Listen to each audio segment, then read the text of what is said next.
اور ہم نے گزشتہ سبق میں انبیاء کرام علیہم الصلوات و تسلیمات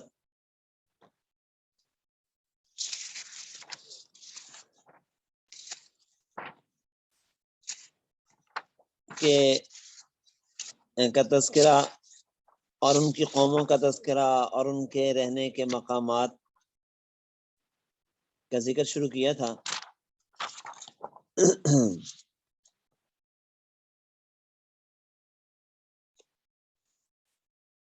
اور بتایا تھا کہ دنیا میں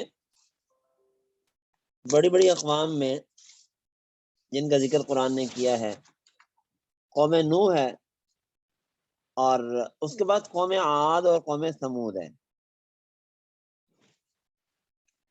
قوم عاد اور قوم ثمود کن علاقوں میں رہے ہیں؟ تو یہ جوڑی دار قوم ہے جو دو مخالف سمت میں بستے رہے ہیں۔ دو مخالف سمتوں کو آپ یوں سمجھیں جیسے کہ شام اور یمن دو مخالف سمت میں واقع ہیں، شام شمال میں اور یمن جنوب میں، اوپر نیچے۔ اسی طرح قوم عاد اور سمود میں سمود اوپر کی جانب تھی اور قوم عاد نیچے کی جانب تھی، اور جیسے آپ روم اور فارس، کیسر و کسرا ٹکر کی قومیں دیکھتے ہیں، ایسے ہی یہ بھی دو ٹکر کی قومیں تھیں۔ قرآن نے ان کا تذکرہ کیا، وَاذْكُرْ أَخَا عَادٍ إِذْ أَنذَرَ قَوْمَهُ بِالْأَحْقَافِ۔ احقاف کا معنی ریت کے ٹیلے۔ آج یہ ریت کے ٹیلے دنیا میں موجود ہیں، اور یہ پوری قوم ان ریت کے ٹیلوں کے نیچے دبی پڑی ہے۔ اللہ تعالیٰ نے اس انداز سے انہیں ریت کے اندر غرق کر دیا کہ نام و نشان نہیں ملتا۔ آج قرآن کہتا ہے الذی لم یخلق مثلها فی البلاد، ان جیسے تو دنیا میں پیدا نہیں ہوئے۔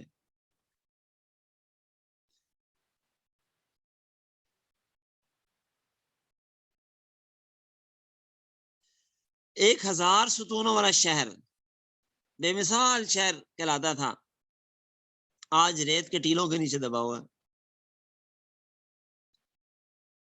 اور کہتے ہیں کہ وہاں اگر اللہ تعالیٰ کی قدرت کا مظاہرہ کرنا ہو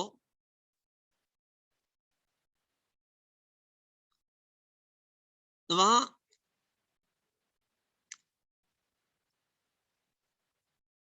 لٹو کو ریت کے ساتھ باندھ دیں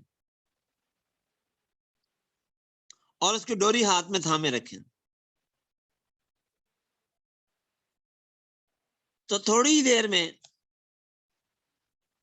وہ ریت اس لٹو کو اپنے اندر جذب کرنے لگتی ہے، کھینچنے لگتی ہے، اور کچھ وقت میں اندازہ ہو جاتا ہے کہ کتنی نیچے لٹو چلا گیا ہے اس رسی سے، اس رسی کو کھینچنے سے۔ آج ترقی یافتہ دور میں بھی اس شہر کو کھودنے کی کوئی صورت سامنے نہیں آئی کہ کیسے کھود کے شہر کو باہر نکالا جائے۔ یمن کے ساتھ ایک ریتلا صحرا ہے الربع الخالی، جس کا تذکرہ آپ تفصیل سے پڑھ چکے ہیں، اس کے مغربی کنارے پہ یہ قوم عاد رہتی تھی۔ الربع الخالی کا ذکر آپ پڑھ چکے ہیں کہ دنیا کے بڑے صحراؤں میں سے ہے، اور سعودی عرب میں اس کا کچھ حصہ ہے، کچھ یمن میں ہے۔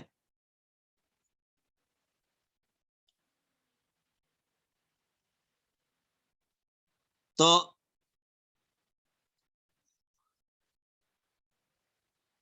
یہ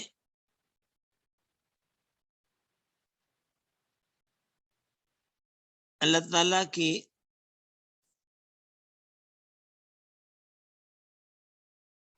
معذب قوم ہے، قوموں میں سے اللہ تعالیٰ کی طرف سے اس پہ عذاب نازل ہوا. اور جرم کیا تھا؟ اللہ کے نبیوں کی بات کو رد کرنا، ٹھکرانا، غرور، گھمنڈ، سرکشی، مستی.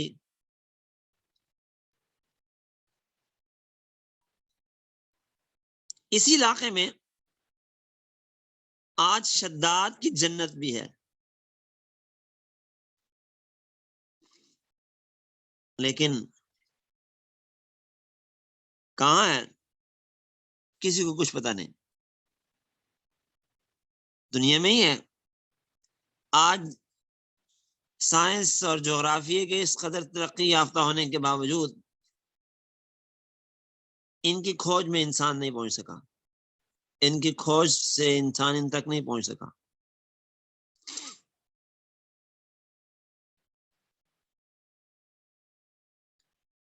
دوبارہ یہ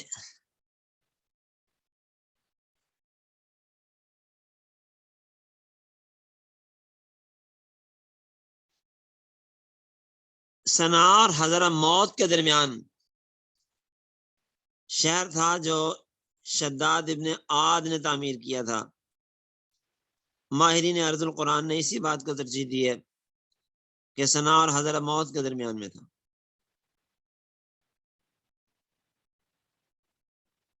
جبکہ بعض نے عدن اور بعض نے اسکندریہ کے قریب ہی بتایا ہے.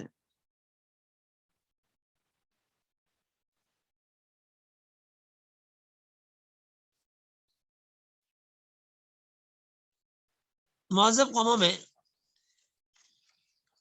ایک قوم حضرت صالح علیہ السلام کی قوم بھی تھی. یہ جب آپ جاتے ہیں تبوک سے ملک شام، نا مدینہ منورہ سے تبوک اور ملک شام کی طرف، تو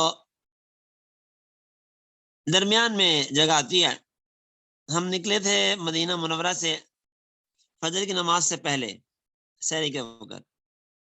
فجر ہم نے خیبر میں جا کے پڑھی تھی، اور ہم لگ بھگ ظہر کے قریب، ظہر سے کچھ پہلے ہم اس علاقے میں پہنچ گئے تھے جو حضرت صالح علیہ السلام کی قوم کا. اسے صحراء النفوذ کہتے ہیں.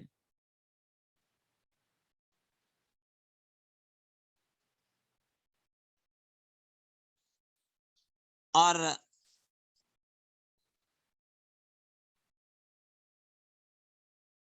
یہ صحرا اردن کی سرحد تک ایسے ہی چلتا ہے.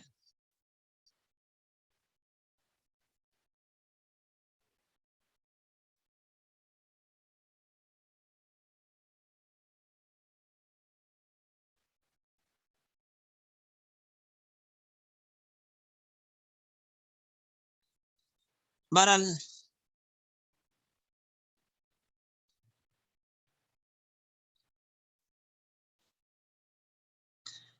جب ہم گئے تو مدائن صالح پہنچے تو ہمیں پتہ چلا کہ جی آج کسی وزیر کا یہاں پہ دورہ ہے، وزٹ ہے. اور اس سے پہلے ہمیں بتایا گیا کہ جی وہاں جانے نہیں دیا جا رہا، اس کی تعمیرات ہو رہی ہیں مدائن صالح کی، ان پہاڑوں کی، ان عجائبات کی. اس کو سعودی گورنمنٹ بنا رہی ہے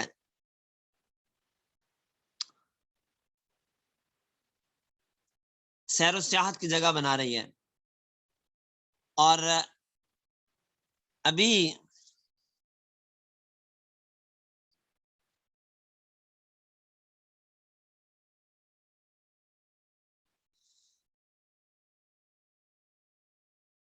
مکمل ہو گئے اس کی تعمیرات، اور اب دورے کے لیے ایک وزیر آیا ہوا.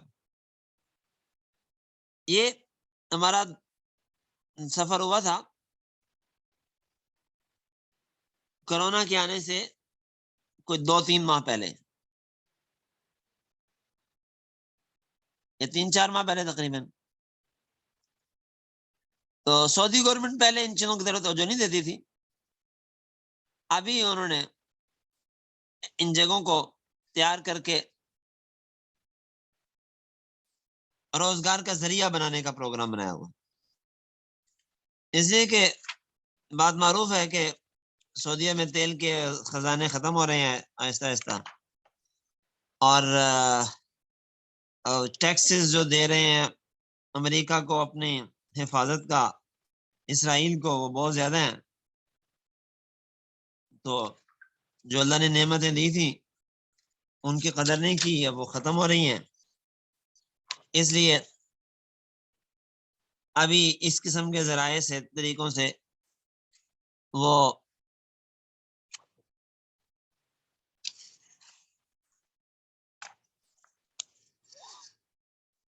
کمائی کر رہے ہیں. پھر آ جائیں حضرت ابراہیم علیہ السلام کی طرف. حضرت ابراہیم علیہ السلام کا وطن اصلی تھا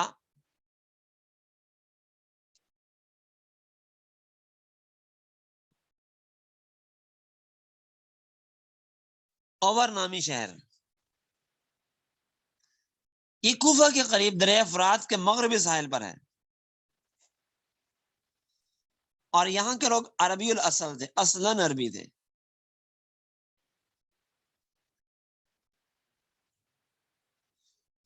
چنانچہ زمین کھود کر اس شہر کے کھنڈرات برآمد کیے گئے ہیں. ان سے جو کتبے ملے ہیں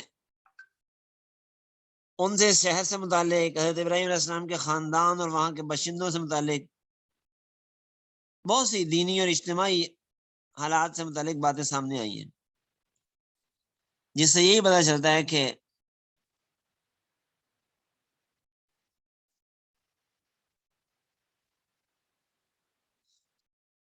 یہ لوگ شرک اور بت پرستی میں مبتلا تھے، اور حضرت ابراہیم کے والد آزر بت گر اور بت فروش تھے. اور حضرت ابراہیم علیہ السلام نے یہاں سے ہجرت کی. کہاں سے؟ یہ عراق میں دریائے فرات کے مغربی ساحل پر جہاں رہائش تھی وہاں سے، اور ہجرت کر کے حران نامی شہر میں گئے. اور روانہ تو ایک آئے نِذَاهِبٌ إِلَىٰ رَبِّي سَيَهْدِينِ.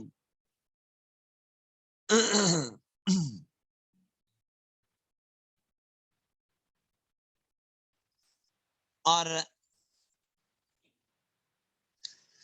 یہاں سے نکلے جب،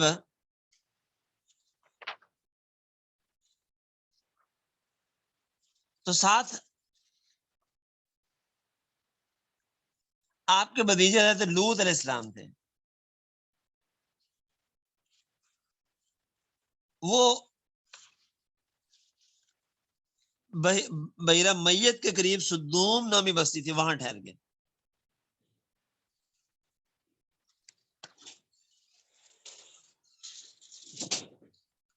اور یہیں پہ وہ واقعہ بھی سامنے آیا جو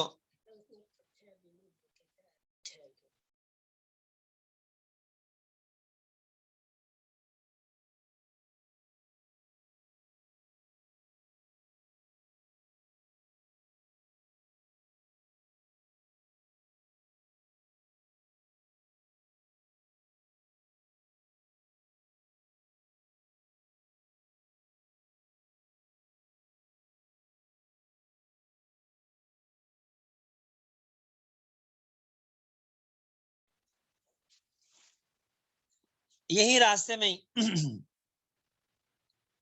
مصر سے جب گزرے تو فرعون نے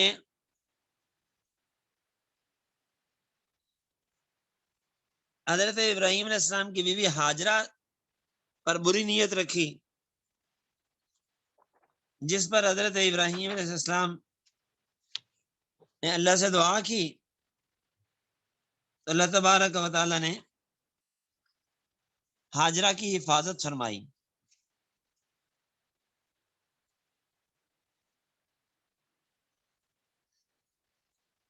اور اس کے صلے میں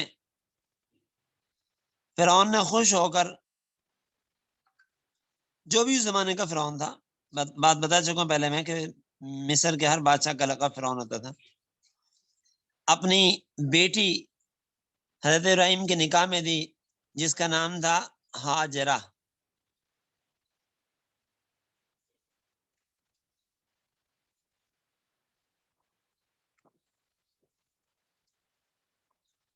تو حضرت ابراہیم علیہ السلام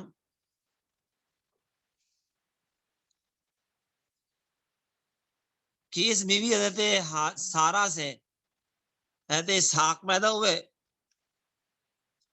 اور ان کی اولاد پہلے مصر میں آباد ہوئی، پہلے فلسطین میں اور پھر وہاں سے اس کے بعد مصر میں جا کے آباد ہوئی۔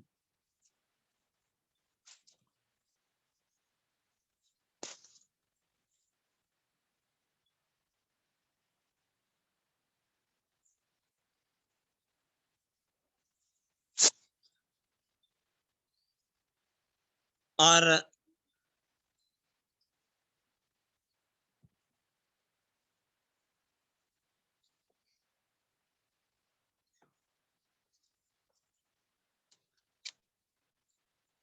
ان کے وہاں سے جانے کا سبب میں پہلے بتا چکا ہوں کہ فلسطین میں رہتے تھے، بخت و نصرہ 586 قبل مسیح میں قید کر کے انہیں القدس سے بابل لے گیا تھا۔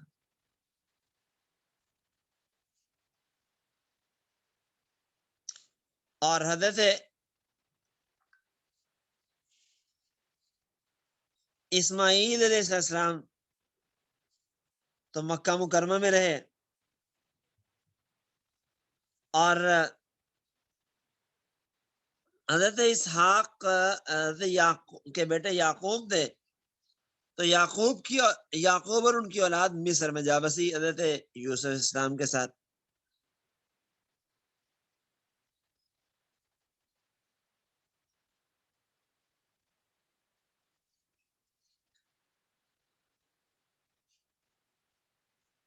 تو مورخین بتاتے ہیں کہ حضرت ابراہیم خلیل اللہ 1985 قبل مسیح میں انتقال فرما گئے تھے،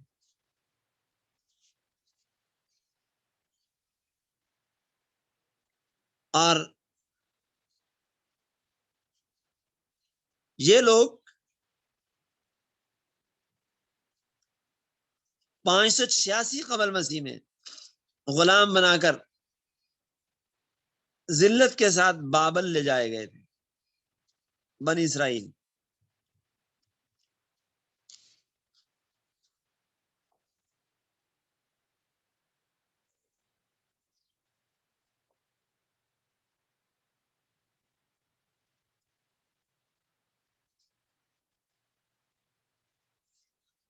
تو گویا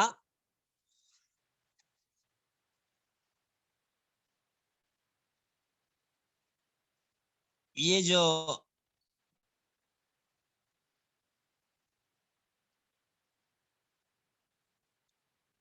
یہودی ہیں،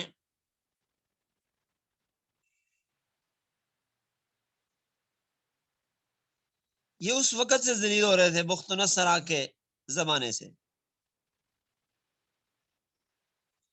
اور آج تک 2500 سال گزرنے کے بعد بھی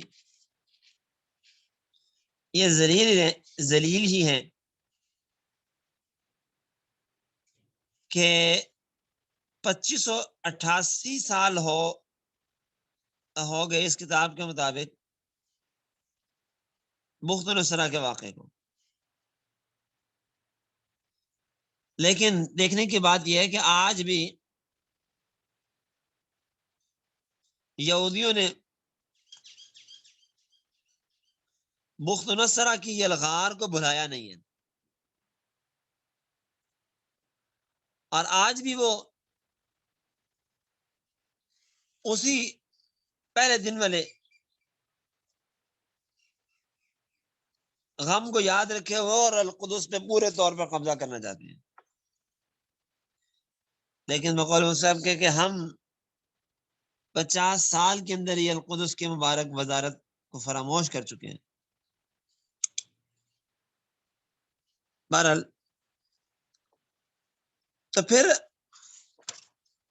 آگے چلتے ہیں رہتے لوط علیہ السلام کی طرف۔ تو لوط بحیرہ میت کے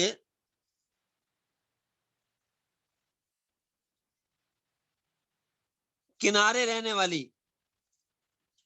بارش دوم بستی میں بھیجے گئے تھے۔ یہ لوگ ہم جنس پرستی کے جرم میں مبتلا تھے،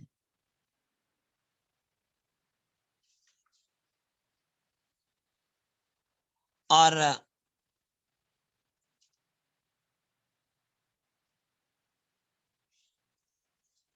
اللہ تعالیٰ نے ان بستیوں کو اٹھایا، آسمان پہ لے گئے، اور وہاں سے جبریل نے وہاں سے نیچے پھینکا، اور وہاں ایک بڑا سمندر ہے، ڈیڈ سی جسے کہتے ہیں، جس کی تفصیلات ساری آپ پڑھ چکے ہیں۔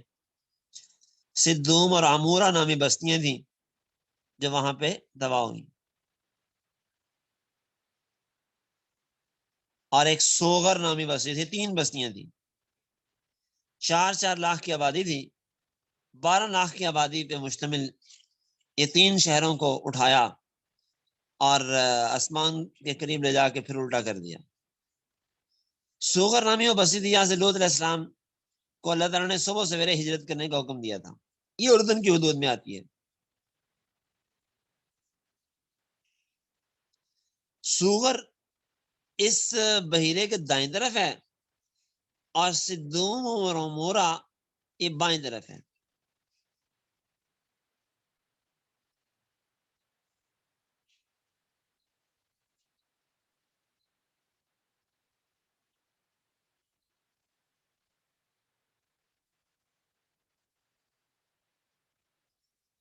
تو یہ میں بتایا تھا آپ کو کہ یہ سمندر بحیرہ میت، یہ سطح سمندر سے بھی 420 میٹر نیچے ہے، 420 میٹر، یعنی 1377 فٹ نیچے ہے سطح سمندر سے بھی۔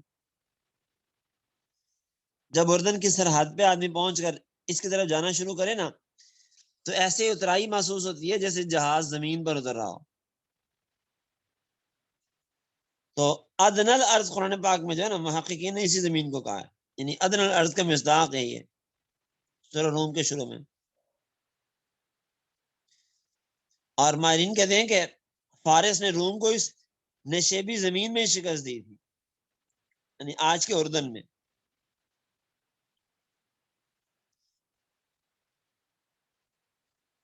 آپ اندازہ لگائیں کہ اس زمانے میں تو جغرافیہ نے ترقی نہیں کی تھی جو آج کی ہے، لیکن اس کے باوجود اللہ تعالیٰ نے اس زمانے میں ادن ارض کہا جس زمین کو بعد میں سائنس نے بتایا کہ واقعہ ادن ارض یہی ہے دنیا کے اندر۔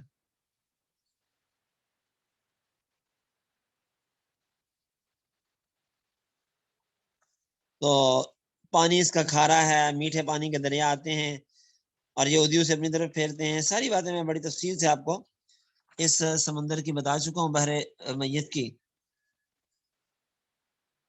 50 میل لمبا، 11 میل چوڑا ہے یہ،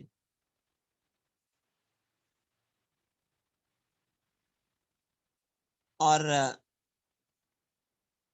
1300 فٹ گہرا ہے۔ 1967 سے پہلے نصف شمالی حصہ مکمل طور پہ اردن تھا، نصف جنوبی اردن اور اسرائیل کے درمیان بٹا ہوا تھا۔ 67 کی جنگ کے بعد اسرائیلی فوجیں پورے مغربی ساحل پر قابض ہو گئی ہیں۔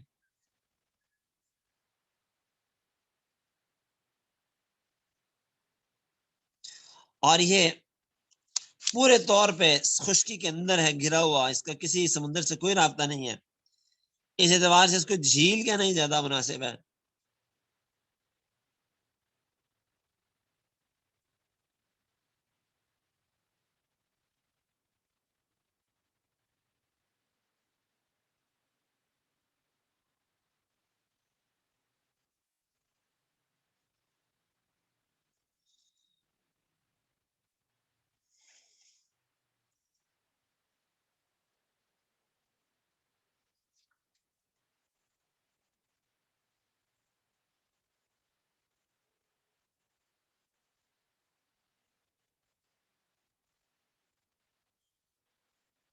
تو کہتے ہیں کہ سمندر کے جنوب مشرقی کنارے پہ کھدائی کی گئی تو وہاں سے ان بستیوں کے کچھ آثار برآمد ہوئے۔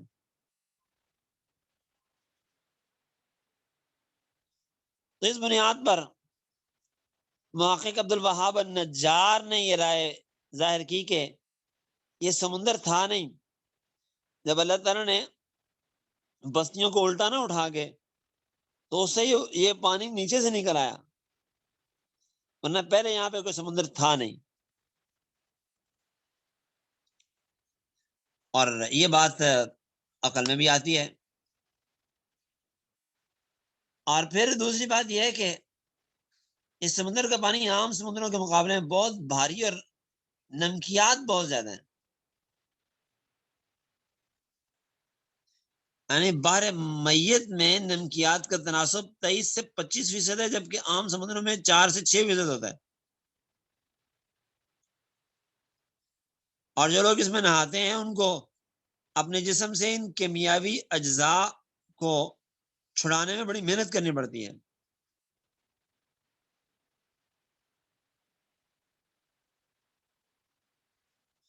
اور یہی وجہ ہے کہ کوئی جانور زندہ نہیں رہتا، کوئی پودا نہیں اگ سکتا۔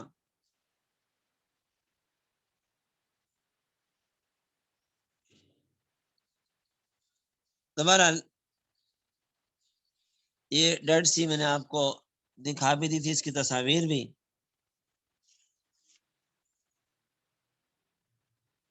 اور بحیرہ طبریہ بھی آپ کو دکھا دیا تھا، اور اس کا بھی تعارف آپ کو میں نے کروا دیا تھا پہلے۔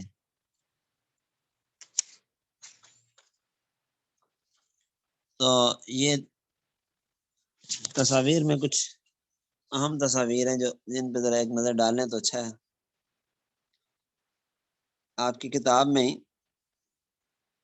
صفحہ نمبر 208 کے بعد کچھ تصاویر ہیں، انبیاء کے نام ہیں پہلے صفحے پہ جو قرآن پاک میں جن کے نام ذکر ہوئے ہیں، اور تیسرے صفحے پہ پھر آپ دیکھ رہے ہیں کہ نقشہ ہے، اور ایک طرف دریائے دجلہ ہے، اور پھر آگے دریائے فرات کا نشان ہے، عراق کے اندر ہیں دونوں ملک۔ میں نے بتایا کہ دجلہ و فرات کے دریائے فرات کے قریب حضرت ابراہیم علیہ السلام رہتے تھے، یہاں سے چلے اور فلسطین اور مصر کی طرف آئے، اور آپ دیکھ رہے ہیں مصر اور سوڈان، دریائے نیل، یمن۔ اس نقشے پہ غور کریں گے تو آپ کو بات سمجھ آ جائے گی ساری۔ اور اگلے صفحے پہ پھر بحر منجمد، یورپ، افریقہ، امریکہ، بحر اقیانوس، آسٹریلیا اور سرزمین اسلام درمیان میں آپ کو دکھائی دے رہی ہے۔ اور ابھی آپ نے قوم عاد اور قوم لوط اور وغیرہ کے تذکرہ سنا، تو دیکھیے گا جی مدینہ منورہ مکہ مکرمہ کے ایک طرف یہ مدین ہے، سدوم ہے، یہ تبوک والی جانب ہے، اور ایک طرف اوپر کی طرف مکہ مدینہ کے اوپر دیار سمود ہیں، اور نیچے کی جانب مسکن قوم عاد ہے، وہی جو میں بتاؤں احقاف، ریت کے ٹیلے، ریت ہی ریت ہے اس علاقے میں۔ یہ مدین، یہ آگے یمن کا علاقہ ہے، اس سے آگے، اور اوپر کی ایک طرف قوم نوح کا مسکن ہے۔ اور اگلے صفحے 5 پہ بھی یہی نقشہ ہے، اور اس میں حضرت آدم اور حوا کے نزول کی جگہ بھی متعین کر کے بتائی گئی ہے۔ اور اس نقشے میں دیکھے گا جی، مسکن قوم نوح ہے، صحرائے شام ہے، صحرائے نفوذ ہے۔ صحرائے نفوذ وہی جس کا میں نے ذکر کیا جہاں پہ ابھی مدائن صالح ہیں، قوم صالح کے پہاڑ ہیں، اور ایلا ہے، اور آگے آپ دیکھ رہے ہیں عمان اور دمشق، عمان یہ جگہ ہے ساری اردن کی، ایلا بھی اردن میں ہے، اور اس کے ایک طرف سینا، وادی سینا اور یہ بیت المقدس اور یہ مقبوضہ فلسطین ہے، اور ایک طرف فلسطین ہے، مصر ہے دوسری طرف، اور یہی ساری سرزمین ہے انبیاء کے اترنے کی۔ اور آپ دیکھ رہے ہیں کہ دائیں طرف اوپر مسکن قوم نوح سے اوپر بابل ہے، بابل سے آگے دریا دجلہ، اور پھر آگے فارس کا علاقہ ہے۔ اور اگلے نقشے میں جو آپ کو پہلے بتایا تھا کہ نوح علیہ السلام کہاں پہ بسے، تو وان کا علاقہ اور جبل ارارات، جودی پہاڑ جسے کہتے ہیں، وہ متعین کر کے بتایا گیا ہے، اور باقی ارد گرد کے علاقے۔ اور ابراہیم علیہ السلام کہاں سے ہوتے ہوئے مصر پہنچے تھے، تو دیکھیں اور ہے، اور اس سے نکلے بابل، بابل سے ہو کے نینوا اور حران دریا دجلہ کے ساتھ ساتھ چلتے ہوئے، پھر اس کے بعد آگے حلب جو آج ملک شام میں ہے، وہاں ملک شام سے ہوتے ہوئے یہ القدس یعنی اردن سے گزرتے ہوئے، اردن کے علاقے سے سمندر کے پاس سے گزرتے ہوئے دمشق کے پرلی طرف، پھر یہ الخلیل القدس میں آئے، اور وہاں سے ہو کے پھر یہ مصر گئے ہیں، اور فرعونی مملکت کا پایہ تخت تھا جو، اور نیلے ابیض، نیلے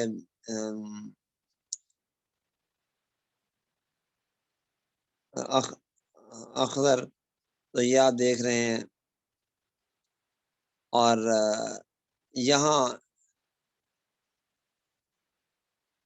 پھر آئے تھے ابراہیم علیہ السلام، اور یہاں وہ واقعہ پیش آیا تھا۔ یہاں سے پھر ہو کے دوبارہ حضرت ابراہیم علیہ السلام جزیرہ نما عرب میں آئے تھے اپنی بیوی کو لے کے، حضرت ابراہیم علیہ السلام اسماعیل اور ہاجرہ کو لے کے، اور جبریل کے ساتھ انہیں پھر مکہ مکرمہ میں چھوڑا تھا، تو یہی سارا خطہ ہے وہ۔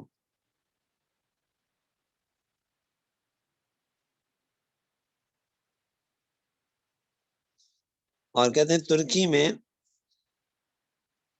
ایک جگہ عرفہ نامی، آثار قدیمہ بتاتے ہیں کہ ابراہیم علیہ السلام کو نار نمرود میں یہاں ڈالا گیا تھا،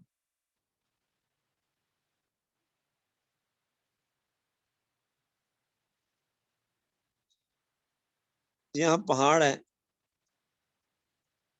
تو اس کو جبل نمرود کہتے ہیں، لیکن محققین اس بات کو نہیں مانتے ہیں، وہ کہتے ہیں کہ یہ عراق میں بابل کے قریب اور نامی جگہ پر یہ واقعہ ہوا تھا، ترکی کا نہیں ہے۔ اگلے صفحے پہ آپ دیکھ رہے ہیں یہاں بھی کچھ تصاویر ہیں، اور یہاں بھی حضرت شعیب علیہ السلام کی بستی، یہاں ہم گئے تھے شعیب علیہ السلام کی بستی، یہ جو تصویر میں آپ دیکھ رہے ہیں پہاڑ، اور یہ جگہ یہاں پہ ہم گئے تھے، آج بھی یہ کنواں موجود ہے، جس کے بارے میں کہتے ہیں کہ یہاں سے شعیب علیہ السلام نے ہمیں بکریوں کو پانی پلایا تھا۔ بہرحال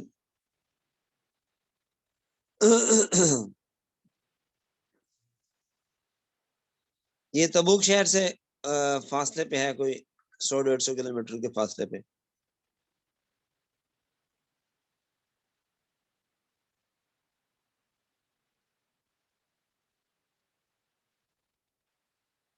تو